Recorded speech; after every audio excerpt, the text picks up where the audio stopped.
I spent 30 days meditating every single day and posting it on shorts, only to be here today telling you that meditating is not really going to fix you. It didn't fix me. I mean, look at me. But it made me realize something else, which is equally, if not even more important. And it's not how to make a scenery, but it's about how meditating is not really going to fix your overstimulated brain. I will go off of an assumption that you haven't really actively practiced meditation in your younger years, but somehow you still found a way to manage stress and anxiety. What did you have before we resorted to this mass consumption that is happening today? Picture this. You're a kid in school. You're either bored or overwhelmed because the current subject is uninteresting. It feels too difficult, or you're anxious because you might get called onto the board. You have a presentation, or whatever else scary and unknown is awaiting you. In such situation, your brain looks for any instant distractions that might comfort you. This means you might be doodling all over your notes, bouncing your legs up and down, and even resorting to eating all of your pens. Literally. And what about when you get older? Well, that's when things get a little bit out of hand. Because the older you are, the less you're supervised. So you can hop onto your phone and enjoy all the endless scrolling, get into substances like drinking, smoking, and spending 12 hours a day playing video games. Essentially, you find the quick dopamine boosters that make you evade problems and give you that easy escape. They satisfy you faster, but this also means they are more addicting. The talk around addiction is a completely different problem. What I want to talk about is the translation of being relaxed and calm that gets completely lost at this point. People assume that they are relaxing through substance use and tools of instant gratification, even though their brains are actually working overtime.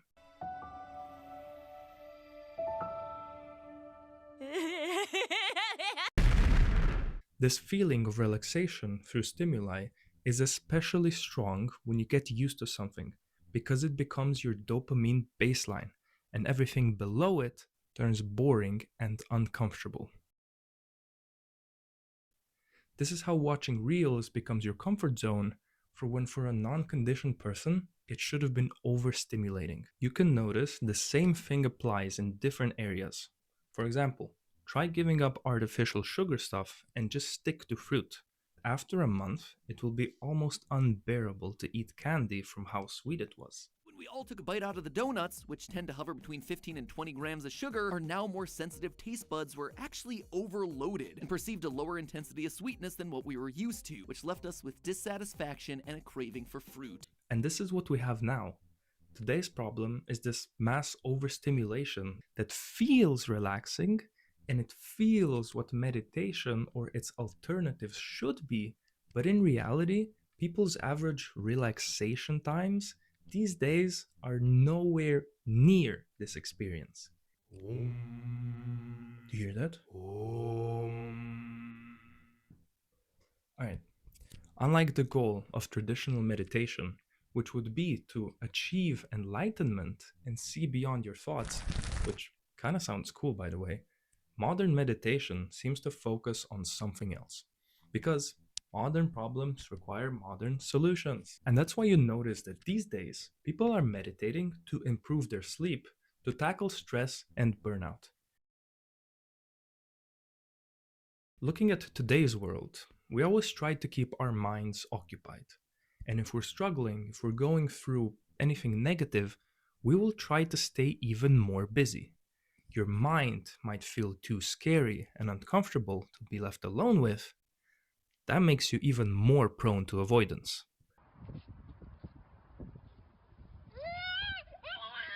This is what I found out after meditating for 30 days. What meditation will do for you is it will give you space, to process, to control what you can, one thing at a time. To slow down this rapid pace that we move in and stop living in the future when all we really have is Now, meditation won't really fix you. It won't fix yours or the world's problems, but it will give you the space and the opportunity so that you can fix it yourself over time. And this is the whole kind of selling point of meditation nowadays. It's simple, it's fast, it's universal, but there's a flaw. Meditation is physically passive. This isn't inherently a problem, but for people with highly active brains, especially those prone to negativity and depression, meditation can feel like a step backwards because not many people can find their meaning in meditation. It's not something that will fulfill them and make them content. This is not the kind of environment that we were raised in. So, selling it as a solution to everyone won't work. But I have something that just might. Now, while this isn't really considered meditation, it's very similar to it. Whenever your brain is overloaded, use this simple 478 or also the box breathing technique for a few minutes to ground yourself. Many people actually do this before having presentations, when anxiety spikes up and bad thoughts can ramp up as well. These breathing techniques are actually children. What? These breathing techniques are actually the children of meditation. They're not the same, but they're closely related. Here's another thing that's also quite similar and extremely beneficial. Stare at a wall. That's it. Just stare at a wall. If you think, you think. It doesn't really matter. As long as you stay disconnected, this is all you need. And within 10 minutes, you will see some interesting results. Are you staring at a wall yet? It will act like a quick reset for your brain. You might do this to stay productive. It's a strong way to balance your dopamine system and give your brain the well needed space because you'll never be motivated after brain rotting for 10 minutes. If you'd like to try something like this, I actually prepared a website which I also used during my 30 days of meditation challenge. It has a couple of breathing and meditation techniques, as well as some information on what and how to do it. It's one of the many tools that I'm trying to make, all related to wellness, self improvement, and self care, so that eventually you will be able to find everything you need. The last thing I want to talk about, which isn't really related to meditation, but is still as important, if not even more, than anything else. Everyone is fighting for your attention, and you need to fight back to be able to resist them. Meditation can help you reclaim some of that space, but also think of what makes you happy.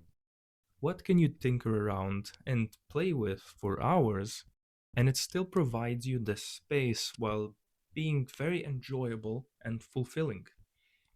If you already have hobbies like drawing, writing, some kind of crafts, playing instruments, singing, anything sports related, or even driving around in your car, unlike meditation, which is passive, hobbies like these are much more active and engaging, as long as you're able to get fully immersed into them. So, having no distractions on the side, like background music and videos and so on, this can be your safe space or your escape that will let your brain rest and get that much needed recovery. And I want to note, one of the reasons that people say don't monetize your hobbies is because you might take away this exact benefit. Additionally, you can be just like many of our grandmas and taking the job of the neighborhood camera and just observing the outside, or something a bit more comfortable like crocheting and knitting. The world is yours. It's time to get creative.